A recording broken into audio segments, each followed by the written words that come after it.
Everybody doing today?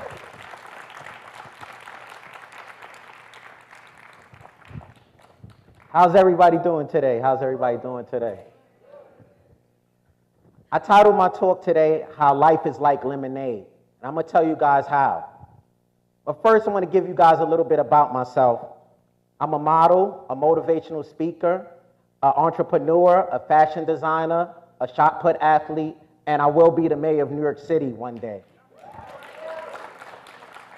I founded an organization called the Garrison Red Project with the essential goal of bettering the well-being of disabled individuals. I provide assistance and advice in various areas such as health and fitness, consultation services to small businesses, corporations, schools. Also, I provide motivational speeches and just advice. Now, I do want to give y'all a little bit go in depth on a lot of things that's plaguing the disabled community. But first, I had to give you guys a little bit about myself. Now, I want to make you guys aware. A wise man once told me, success is when preparation and opportunity meets. That same wise man also asked me if I wanted to be rich or did I want to be successful. So think about that for a second. What do you guys want to be in life? Do you guys want to be rich or do you guys want to be successful? See, there's this one issue with success, and that's it needs opportunity. And I brought you here to talk to you about the lack of opportunity given to people with disabilities. So I grew up in the Brownsville section of Brooklyn. And for many of you guys who don't know much about Brooklyn, Brownsville is one of the more tougher areas to reside. Low graduation rates, high incarceration rates, and plenty other statistical disadvantages that plague the African American male. However, my parents instilled in me at a young age hard work, dedication, and work ethic. And that turned out to be the essential qualities I would need to get through life. As an adolescent, I excelled academically and athletically. I was placed in a gifted program at the age of 8 after scoring in the top 3 percentile on various standardized exams. In athletics, I excelled. I played a variety of sports such as baseball, basketball, and football. In football, I was a standout running back for James Madison High School, receiving various awards and accolades due to my talent.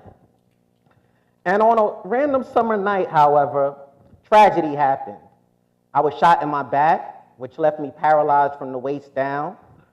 However, with the ability, I couldn't walk no longer. However, that wasn't an issue. You see, when adversity strikes, you have two options. You have one, you can get over it, or you could just lay there. So I took the option of getting over it. So, thank you. So when I was recovering from my injury, I seen various things in the rehabilitation hospital. I seen quadriplegic individuals learning how to brush their teeth.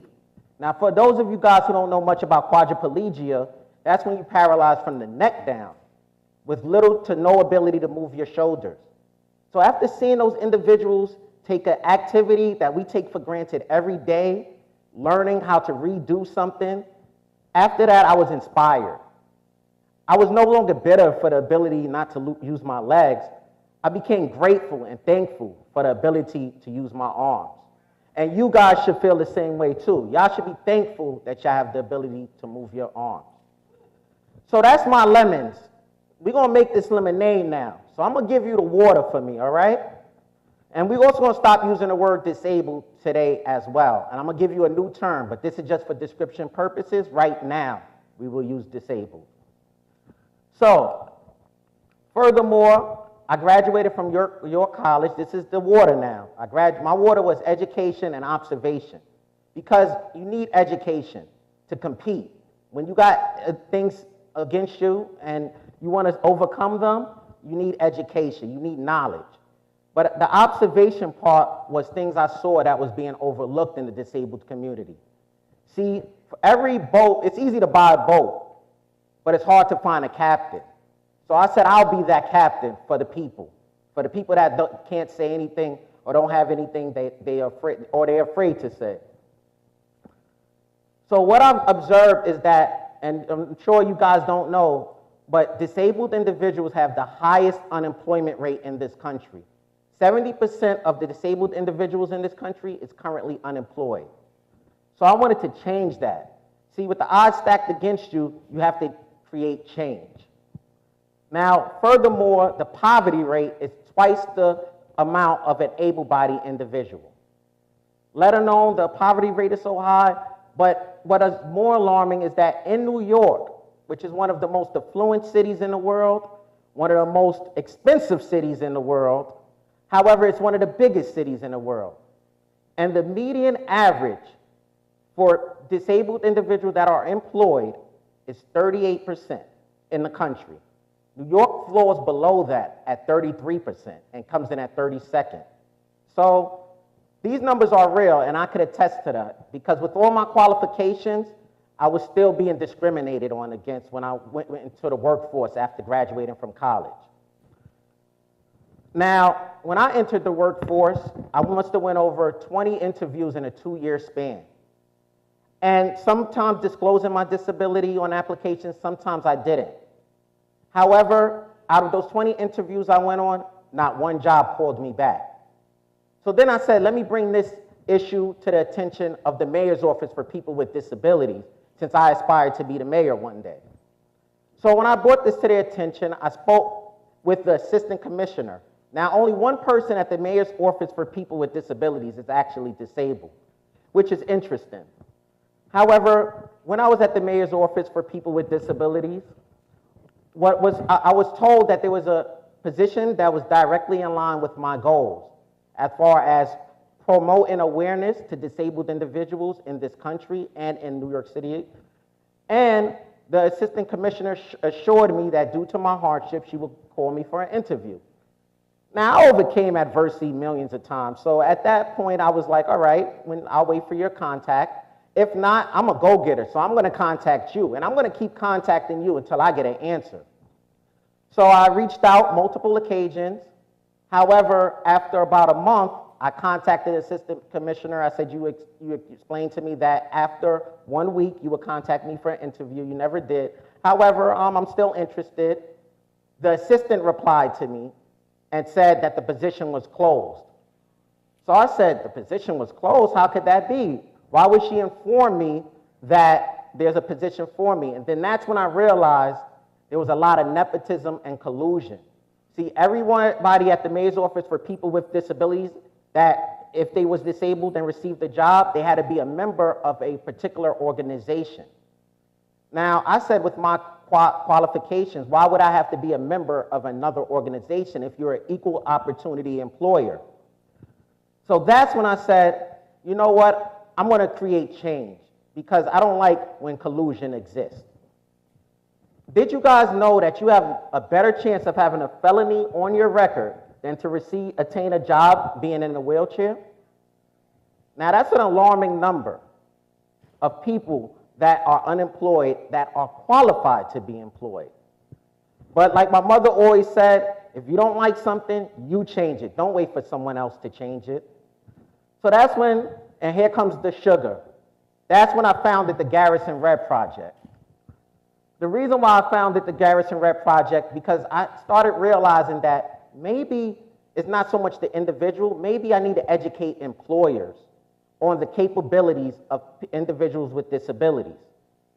So I started consulting with different employers, and small businesses, a lot of small business owners found out that there was minor changes they had to make to accommodate the individual.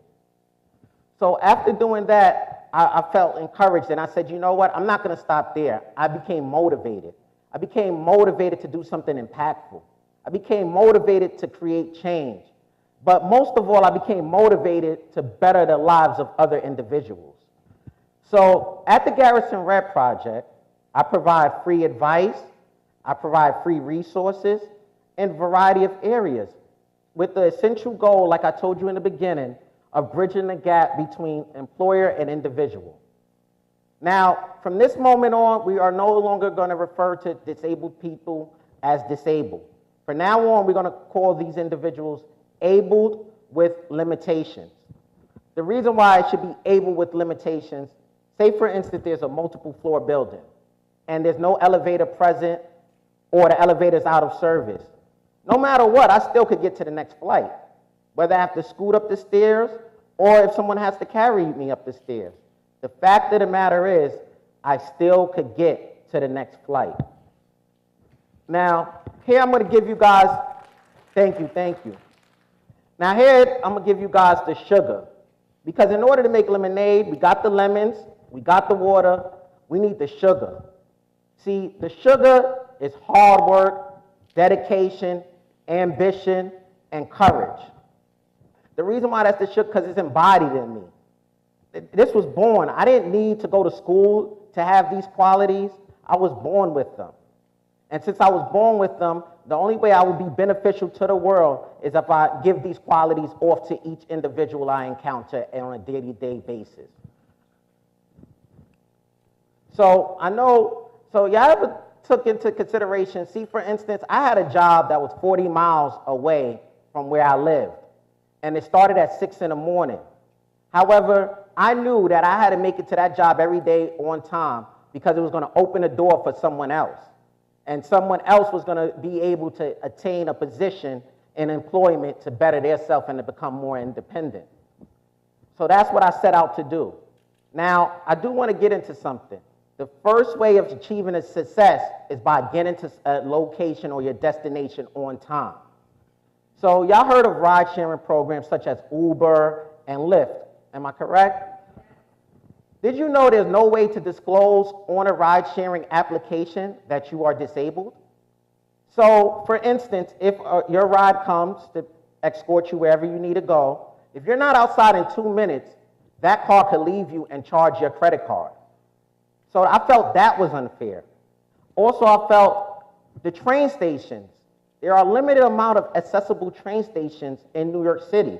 And the ones that are accessible in major hotspots are often out of service.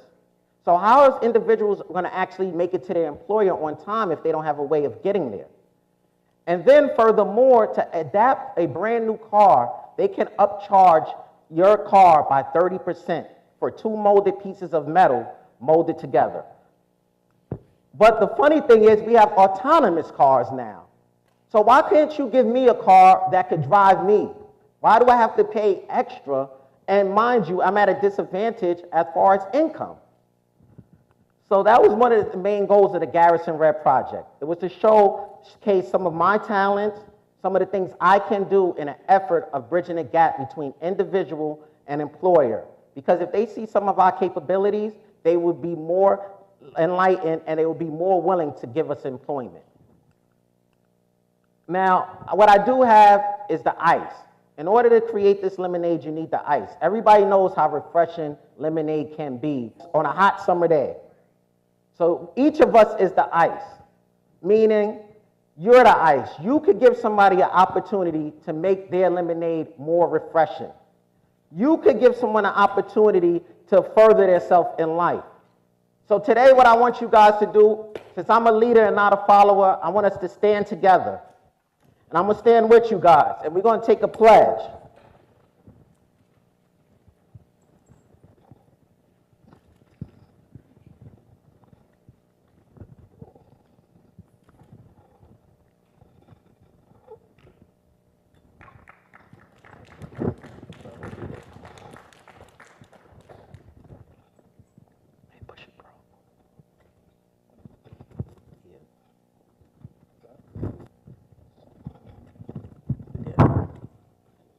Right.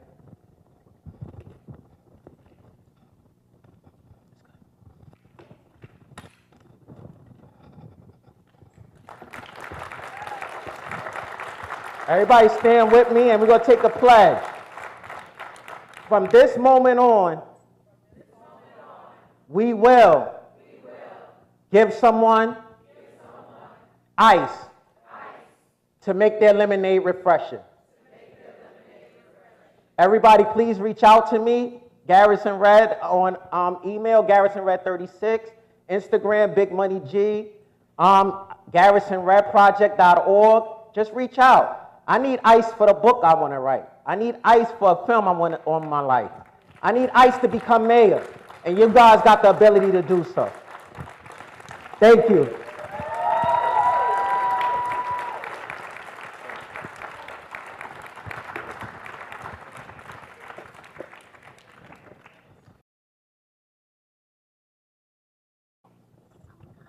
Did good? That was one of the hardest things I ever did in my life.